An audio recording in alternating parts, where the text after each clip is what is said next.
The Publick Universal Friend was a genderless baddie in colonial America who kind of came out in 1776, the same year that one of their cousins signed the Declaration of Independence. This person was originally born as Jemima Wilkinson and lived the first 24 years of their life as a woman, albeit a sporty and extroverted one. Wilkinson also grew up a Quaker, where the term friend was used to describe people who would go out and preach and positively engage people. Then one day, while very ill with what was probably typhus, Wilkinson had a really severe fever and was kind of bedridden for 6 days. And in that time, kind of woke up and presented themselves completely differently, declaring that the person named Jemima Wilkinson had died temporarily and that the body was re-inhabited by two angels, declaring there was room in the many mansions of eternal glory for thee and for everyone.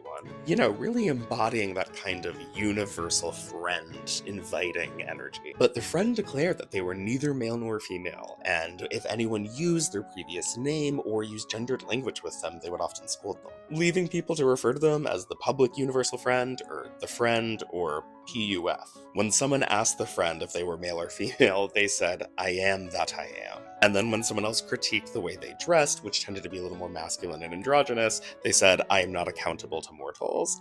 Which, amazing, period. And the friend was just as radical as they were kind of accepting and inviting of people. They believed people of any gender could, interpret and preach the word of God. They were very against slavery and said that free people should work to help enslaved people. And they were also kind of against marriage and preached abstinence, but, wasn't like a strict celibacy pusher. I don't know. They passed about 40 years later in the early 1800s, but they had a really powerful legacy and it lives on.